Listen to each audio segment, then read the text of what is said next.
फिदायीन फौज तैयार करने वाली शातिर शाहीन के बारे में आज एक और नया खुलासा हुआ है। मित्रों, डीएनए के पिछले एडिशन में हमने आपको बताया था कि वो किस तरह आत्मघाती लेडी ब्रिगेड तैयार कर रही थी। आज हम आपको यह बताएंगे कि इसके लिए वो किस तरह एक सुसाइड सेमिनार करने वाली थी। अब आप सोचिए इनका क्या क्या इन लोगों ने तैयारियां की थी।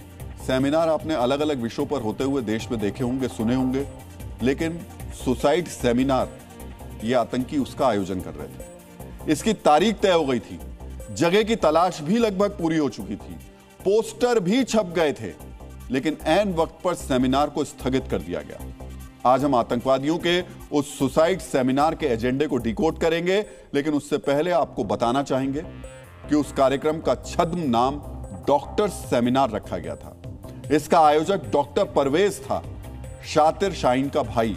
घोर कट्टरवादी बन चुके परवेज ने सेमिनार से जुड़े कुछ पोस्टर्स भी तैयार करवा लिए थे। पोस्टर में डॉक्टरों के सेमिनार का जिक्र था। मित्रों, एक जरूरी तथ्य पर आपका ध्यान दिलाना चाहेंगे।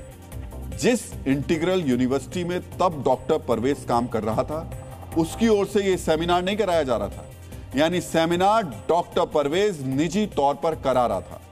दूसरी महत्वपूर्ण बात यह कि यह बैठक बेहद गुप्त थी। इसका अर्थ क्या है?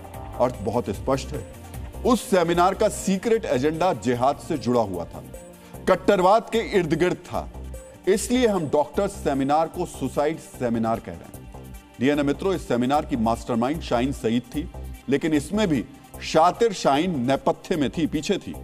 डॉक्टर शाहीन ने जो ब्लूप्रिंट तैयार किया था, उसी के आधार पर परवेज सब कुछ मैनेज कर रहा था। एटीएस सूत्रों के मुताबिक डॉक्टर शाहीन ने कहा था कि यह सेमिनार लखनऊ या फिर कानपुर के किसी होटल में होना चाहिए। डॉक्टर परवेज इन्हीं दोनों शहरों में सेमिनार के लिए होटल खोज रहा था। और मैं खबर में आगे बढ़ूं, हमारे कई जो डीएनए के दर्शक हैं, हमारे जो डीएनए मित्र हैं, वो लगातार हमसे सोशल मीडिया पर यह बात कह रहे हैं कि आप इन आतंकवादियों को डॉक्टर मत कहिए, इनको आतंकी कहिए।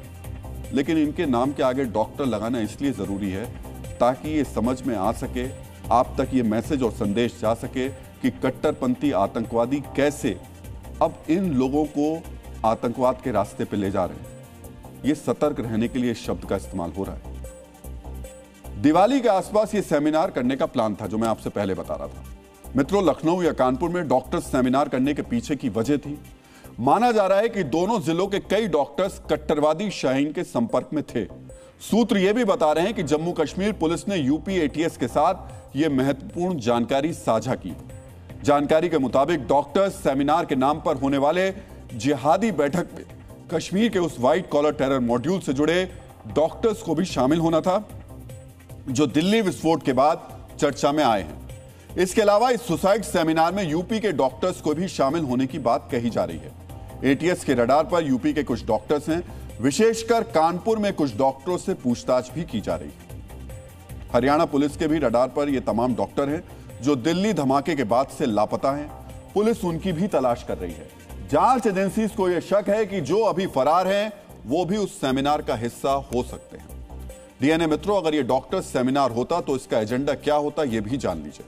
जैसा कि हमने आपको डीएनए के पहले एडिशन में डॉक्टर शाहीन के अतिवादी चरित्र के बारे में बताया था, उससे स्पष्ट है कि भाई बहन की कट्टर जोड़ी इस सेमिनार में अपने दूषित विचारों से दूसरों के दिमाग में आत्मघाती जहर का संचार करने वाली थी।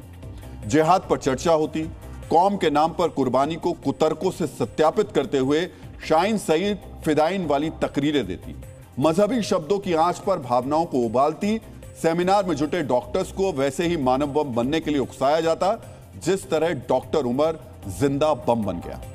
लेकिन अचानक ही सुसाइड सेमिनार स्थगित हो गया, क्योंकि जिस समय बैठक की तैयारी चल रही थी उसी दौरान डॉक्टर आदिल के वैवाहिक समारोह में कश्मीर मॉड्यूल से जुड़े कई डॉक्टर्स एक साथ मौजूद थे। ऐसे माहौल में गुप्त बैठक कर पाना जोखिम भरा था। डर था कि सेमिनार के गुप्त एजेंडे की चर्चा लीक हो सकती है, इसीलिए इस सुसाइड सेमिनार को स्थगित कर दिया गया। डीएनए मित्रों, समझिए यह कितनी कट्टर और घातक साजिश थी।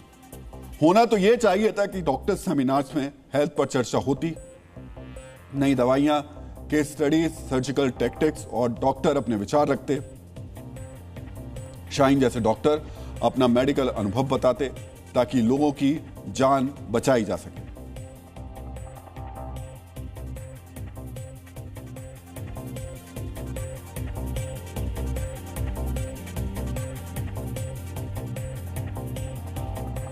लेकिन अतिवाद की भट्टी में पूरी तरीके से तप चुकी शातिर शाहीन के दिमाग में कुछ और चल रहा था। वो डॉक्टर सेमिनार में अपने कट्टर अनुभव बांटने वाली थी।